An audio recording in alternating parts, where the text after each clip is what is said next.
Hello everyone, on behalf of Sri Sant Krupa Vidyalaya, I Rasila Garva welcome you all.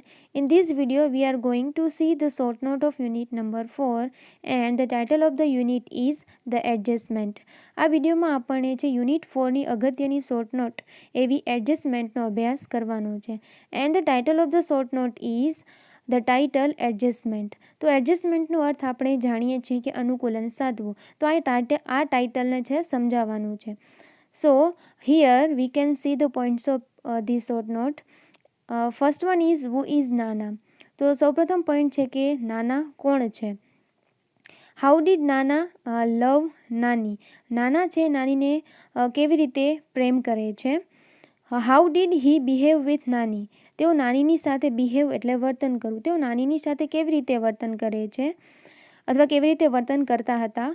What happen to નાની. નાનીની સાથે શું થયું. How was નાના changed after નાનીઝ death. નાનીઝ death એટલે નાનીના મૃત્યુ પછી. આફ્ટર એટલે પછી. નાના કેવી રીતે બદલાઈ ગયા.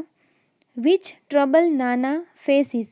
ટ્રબલ એટલે મુશ્કેલીઓ, ફેસ એટલે સામનો કરવો, કે નાના કયા પ્રકારની મુશ્કેલીઓનો સામનો કરે છે નાનીના મૃત્યુ પછી. How is this title appropriate. Appropriate એટલે યોગ્ય. આ ટાઇટલ કેવી રીતે યોગ્ય છે. એડજસ્ટમેન્ટ જે ટાઇટલ આપેલું છે યુનિટને, તો એ સમજાવવાનું છે કે આ ટાઇટલ છે આ સ્ટોરીના આધારે કેવી રીતે યોગ્ય છે. એ આ તમામ આપેલા પોઈન્ટ્સના આધારે લખવાનું છે કે આ ટાઇટલ છે એ આ યુનિટની સ્ટોરી પ્રમાણે એપ્રોપ્રિએટ એટલે કે યોગ્ય છે. So let's see the another title of this short note is justify the title adjustment. Justify એટલે સ્પષ્ટ કરવું, સમજાવવું, કે સમજાવો આ ટાઇટલને એડજસ્ટમેન્ટ એટલે કે જે અનુકૂલન છે એ આ ટાઇટલને આ શીર્ષકને સમજાવો કે યોગ્ય છે કે નહીં. તો here are the points. First one is how did નાની એડજસ્ટ વિથ નાના. હાઉ ડીડ નાની એડજસ્ટ વિથ નાના, કે નાની છે નાનાની સાથે કેવી રીતે અનુકૂલન સાધતા હતા અથવા કેવી રીતે અનુકૂલન સાધ્યું. ત્યારબાદ હાઉ ડીડ નાના બિહેવ વિથ નાની, કે નાના છે એ નાનીની સાથે કેવી રીતે વર્તન કરતા. નેક્સ્ટ છે નાનાસ condition after the death of નાની. તો અહીં નાનાસ કન્ડિશન એટલે નાનાની પરિસ્થિતિ, બરાબર. કોના મૃત્યુ પછી, તો નાનીના મૃત્યુ પછી નાનાની કન્ડિશન, નાનાની પરિસ્થિતિ કેવી હતી એનું વર્ણન. તો અહીંયા સૌથી પહેલો પોઈન્ટ છે કે હાઉ ડીડ નાની એડજસ્ટ વિથ નાના, કે નાનાનું વર્તન કયા પ્રકારે હતું, એ નાનીની સાથે કેવી રીતે વર્તન કરતા હતા અને એની સામે નાની છે એમની સાથે કેવી રીતે અનુકૂલન સાધતા હતા એ જણાવવાનું છે. ત્યારબાદનો પોઈન્ટ છે વોટ હેપન ટુ નાના. નાનાને શું થયું નાનીના મૃત્યુ પછી. How did the family adjust with નાના. હાઉ ડીડ કેવી રીતે, ફેમિલી એડજસ્ટ વિથ નાના, કે કુટુંબના સભ્યો અથવા તો કુટુંબે નાનાની સાથે કેવી રીતે અનુકૂલન સાધ્યું. તો આ હતા શોર્ટ નોટ જે તમને છે એ બીજા ટાઇટલના આધારે પણ પૂછાઈ શકે છે. તો સેમ શોર્ટ નોટ બંને ટાઇટલની સેમ આ જ પ્રમાણે થશે, પરંતુ પોઈન્ટ છે એ થોડાક ચેન્જીસ થશે, પરંતુ આપણને અંદર સ્ટોરી છે એ જ લખવાની છે. તો ચાલો આપણે જે શોર્ટ નોટ છે એને સમજીએ કેવી રીતે લખવી પોઈન્ટ્સના આધારે. The title adjustment. In this unit ગુલજાર has described a heart touching story of નાના એન્ડ નાની. ઇન ધીસ યુનિટ આ યુનિટમાં ગુલજારે છે હેઝ ડિસ્ક્રાઇબ્ડ વર્ણન કર્યું છે અ હાર્ટ ટચિંગ સ્ટોરી ઓફ નાના એન્ડ નાની. નાના અને નાનીની હૃદયસ્પર્શી એવી સ્ટોરી એટલે એવી વાર્તાનું વર્ણન કરેલું છે. We can see the adjustment between a typical old couple. We can see આપણે જોઈ શકીએ છીએ. એડજસ્ટમેન્ટ એટલે અનુકૂલન, બિટવીન એટલે વચ્ચે, અ ટિપિકલ ઓલ્ડ કપલ એક નમૂના, ટિપિકલ એટલે વિશિષ્ટ કહી શકીશું, અહીં નમૂનેદાર કહી શકીશું, નમૂના રૂપે પણ કહી શકીશું, કે આ યુનિટની અંદર ગુલજારે છે નાના અને નાનીની હૃદયસ્પર્શી એવી સ્ટોરીનું વર્ણન કરેલું છે, જેમાં આપણે જોઈ શકીએ છીએ કે આ બે વૃદ્ધ, ઓલ્ડ એટલે વૃદ્ધ એવી નમૂનેદાર અથવા તો વિશિષ્ટ દંપતી છે એ બંને વચ્ચે કેવી રીતે અનુકૂલન સધાય છે, કેવી રીતે બંને અનુકૂલન સાધે છે એને આપણે આ યુનિટમાં જોઈ શકીએ છીએ. નાના એન્ડ નાની lived together for more than 50 years. નાના અને નાની બંને એકબીજાની સાથે 50 વર્ષ કરતાં પણ વધુ સમય છે એ સાથે વિતાવ્યો છે, અથવા તો 50 વર્ષ કરતાં પણ વધારે તેઓ એકબીજાની સાથે રહ્યા છે. ધો નાના ફાઉન્ડ મિસ્ટેક્સ એટ એવરીથિંગ નાની ડીડ. તેમ છતાં પણ, ધો એટલે કે તેમ છતાં પણ, નાના છે, નાની ડીડ, નાની જે કાંઈ પણ કરતા એ બધામાં નાના છે એ શું શોધતા? ફાઉન્ડ એટલે શોધવું, મિસ્ટેક્સ એટલે કે ભૂલો. જે કાંઈ પણ નાની કરે છે એ તમામમાં નાનાને હંમેશા ભૂલો જ દેખાતી. They fought with each other for normal issues and they would stop talking to each other for many days. They fought, ફાઇટનું ભૂતકાળ છે ફોટ, વિથ ઈચ અધર, તેઓ એકબીજાની સાથે ઝઘડતા, લડાઈ કરતા, ફોર નોર્મલ ઇસ્યુઝ, સામાન્ય બાબત માટે તેઓ એકબીજાની સાથે ઝઘડતા, and they would stop talking to each other for many days, અને ઘણા બધા દિવસો સુધી છે બંને એકબીજાની સાથે બોલવાનું પણ બંધ કરી દેતા. તો નાની બાબતો માટે આ બંનેની વચ્ચે છે એ ઝઘડો થતો, અને આ ઝઘડાનું કારણ છે ઘણીવાર એમને છે એકબીજાની સાથે બોલવા પણ દેતો નહીં, એટલે કે ઘણા દિવસો સુધી બંને એકબીજાની સાથે બોલતા પણ નહીં. Both wanted to die before each other. હવે બંનેની ઈચ્છા એવી હતી કે એકબીજાની પહેલાં મૃત્યુ પામવું. તો બંને એવું જ ઈચ્છતા હતા કે તારું મૃત્યુ છે મારાથી પહેલાં થાય, બરાબર. બંને છે એ એવું ઈચ્છતા હતા. બટ નાની ડાઈડ બિફોર નાના. પરંતુ અહીંયા એવું થાય છે કે નાની છે એ નાનાની પહેલાં મૃત્યુ પામે છે.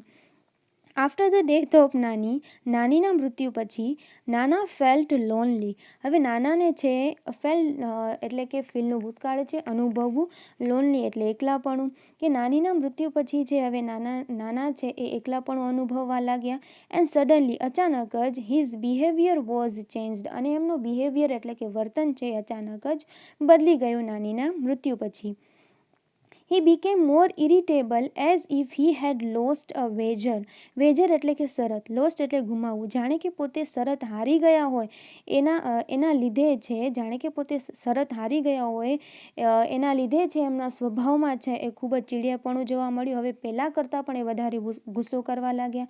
હવે અહીંયા શરત કઈ હારી ગયા છે એની વાત કરીએ તો બંનેની ઈચ્છા એવી હતી કે એકબીજાની પહેલાં છે, બરાબર, એકબીજાની પહેલાં મૃત્યુ પામવું. પરંતુ અહીંયા થાય છે એવું કે નાની પહેલાં મૃત્યુ પામે છે. તો નાના એવું સમજે છે કે જાણે કે પોતે શરત હારી ગયા છે અને પહેલાં કરતાં પણ હવે વધારે એ ગુસ્સેદાર બની ગયા. Because he loved Har so much, કારણ કે તેઓ નાનીને ખૂબ જ પ્રેમ કરતા હતા. નાના મિસ્ડ નાની ટુ મચ. નાના છે નાનીને ખૂબ જ યાદ કરતા હતા. હી ઇમ્પ્રિઝન્ડ હિમસેલ્ફ ઇન ધ બેડરૂમ. ઇમ્પ્રિઝન્ડ એટલે કે કેદમાં પુરાઈને રહેવું. તો આના કારણે છે નાનીના મૃત્યુ પછી નાના છે એ પોતાને છે પોતાના બેડરૂમમાં છે એ પૂરીને રાખતા, એટલે પોતે છે પોતાના બેડરૂમની બહાર નીકળતા જ નહીં અને પોતાના બેડરૂમમાં જ છે એ કેદીની જેમ એ પુરાઈને રહેતા. Now he has begun to live a double life. હવે તેઓએ છે એ ડબલ લાઈફ એટલે કે બેવડું જીવન જીવવાનું શરૂ કરી દીધું છે. He was doing all the things that નાની ડીડ. નાની જે કાંઈ પણ કરતા, હવે એ બધા જ કામો છે, એ બધી જ બાબતોને નાના કરવા લાગ્યા હતા. હી ડઝ નોટ પરસીવ નાની એઝ ડેડ. શા માટે તેઓ બેવડું જીવન જીવવા લાગ્યા હતા? કારણ કે પરસીવ એટલે અહીં આપણે કહીશું કે સ્વીકારવું. કારણ કે તેઓ નાનીને છે એ મૃત સ્વરૂપે સ્વીકારી શકતા ન હતા. હી has begun two think himself as નાની. તે પોતાની જાતને જ છે એ નાની સમજવા લાગ્યા હતા. તો અહીં આ પ્રકારે છે નાના છે એ બેવડું જીવન જીવવા લાગ્યા હતા નાનીના મૃત્યુ બાદ. He thinks that she needs to be fed, she feels the pain, she takes the medicine, he only swallows the pills on her behalf. He thinks that તેઓ નાનીના મૃત્યુ પછી તેઓ વિચારે છે she needs to be fed, તેને ભૂખ લાગે છે, તેને ખાવાની જરૂર છે. she feels the pain, તેણીને દુઃખ પીડા થાય છે. she takes the medicine, તેણી જે પ્રકારે નાની છે દવા લેતા હતા, ગોળીઓ લેતા હતા, તો તેણીને દવાની જરૂર છે. he only swallows the pills on her behalf. On her behalf એટલે કે ઓન બિહાફ એટલે ઓન હર બિહાફ એટલે ના વતીથી, સ્વેલો એટલે ઘડી જવું. તો અહીં નાના છે નાનીના વતીથી એટલે કે નાનીના ભાગની જે કોઈ પણ ગોળીઓ હતી એને પણ નાના હવે ગળી જાય છે. નાનીના બદલામાં તેઓ દવા ગોળીઓ ખાય છે.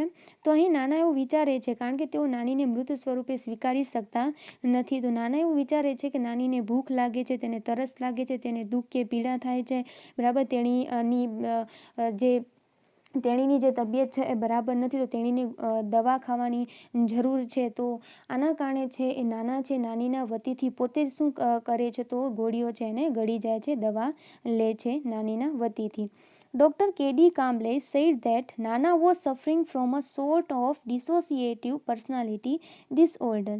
Doctor K D. Kamble said that doctor K D. Kamble એ કહ્યું કે નાના was suffering from a sort of, નાના એક પ્રકારની, સફરિંગ ફ્રોમ એટલે થી પીડાવું, અ સોર્ટ ઓફ એટલે એક પ્રકારની, બરાબર, નાના એક પ્રકારના ડિસોસિએટિવ પર્સનાલિટી ડિસઓર્ડર, એક પ્રકારના આ રોગથી પીડાય છે જેનું નામ છે ડિસોસિએટિવ પર્સનાલિટી ડિસઓર્ડર. આ એક પ્રકારનો માનસિક રોગ છે જેમાં વ્યક્તિ પોતાની જાતને ભૂલી જાય છે અને પોતે છે એ અન્ય વ્યક્તિ છે એવું પોતાને માને છે. તો ડૉક્ટર કે.ડી. કામ્બલે એવું કહ્યું કે નાના છે એક પ્રકારના આ માનસિક રોગથી પીડાય છે જેમાં પોતે પોતાની જાતને ભૂલી ગયા છે અને અન્યને છે પોતાની જાત સ્વરૂપે સ્વીકારે છે. And there was no sure cure for it, અને તેઓએ કહ્યું કે આના માટે કોઈ ચોક્કસ ક્યોર, ઇલાજ, ઉપાય નથી, ઉપચાર નથી. Because he thinks himself as a નાની, કારણ કે તેઓ પોતાને જ છે એ નાની સ્વીકારે છે, પોતાની જાતને જ છે નાની સ્વીકારે છે, જાણે કે પોતે નાની છે એવું એ વિચારે છે. નાના ઓલ્સો વોર નાનીઝ એટાયર, વિયરનો ભૂતકાળ છે વોર, કે નાના છે એટાયર એટલે પોશાક, નાનીનો પોશાક, નાનીના કપડાં પણ પહેર્યા હતા અથવા તો પહેરે છે. According to Dr. Kamble, the main reason for Nana's behavior is his love for Nani. According to Dr. Kamble, કામ્બલેના કહ્યા અનુસાર the main reason for Nana's behavior is his love for Nani, કે નાનાનું આ પ્રકારનું વર્તન જે નાના કરે છે એનું મુખ્ય કારણ એ જ છે કે એનું કારણ છે તેમનો નાની પ્રત્યેનો પ્રેમ. તો એમનો નાની પ્રત્યેનો પ્રેમ હતો જેના કારણે છે એમનું બિહેવિયર, એમનું વર્તન છે એ આખું બદલાઈ ગયું છે અને એ નાનીને છે મૃત સ્વરૂપે સ્વીકારી શકતા જ નથી. It means that after the death of નાની, એનો અર્થ એ થાય છે કે નાનીના મૃત્યુ પછી નાના એડજસ્ટેડ વિથ નાની લાઈક દેટ, નાનાએ આ રીતે છે નાનીની સાથે અનુકૂલન સાધી લીધું. તો અહીંયા આપણે સમજી શકીએ છીએ કે નાનીના મૃત્યુ બાદ નાનાએ છે નાનીની સાથે આ પ્રકારનું એડજસ્ટેડ એટલે અનુકૂલન સાધી લીધું, કારણ કે તેઓ નાનીને છે મૃત સ્વીકારી જ શકતા ન હતા અને નાની તેમની સાથે જ, તે તેમની પાસે જ છે એવું સમજતા હતા, પોતાની જાતને જ છે એ નાની સમજતા હતા. So here the title adjustment is appropriate here. So એટલે તેથી હિયર ધ ટાઇટલ, અહીંયા આ ટાઇટલ એડજસ્ટમેન્ટ છે એ એપ્રોપ્રિએટ એટલે કે યોગ્ય છે. તો આપણે કહી શકીએ કે આ સ્ટોરીના આધારે આપણે અહીં કહી શકીએ છીએ કે જે રીતે નાનીના મૃત્યુ બાદ નાનાએ નાનીની સાથે જે પ્રમાણે અનુકૂલન સાધ્યું એના આધારે કહી શકાય કે આ શોર્ટ નોટ, આ યુનિટનું જે ટાઇટલ છે ધ એડજસ્ટમેન્ટ, એ અહીં યોગ્ય છે.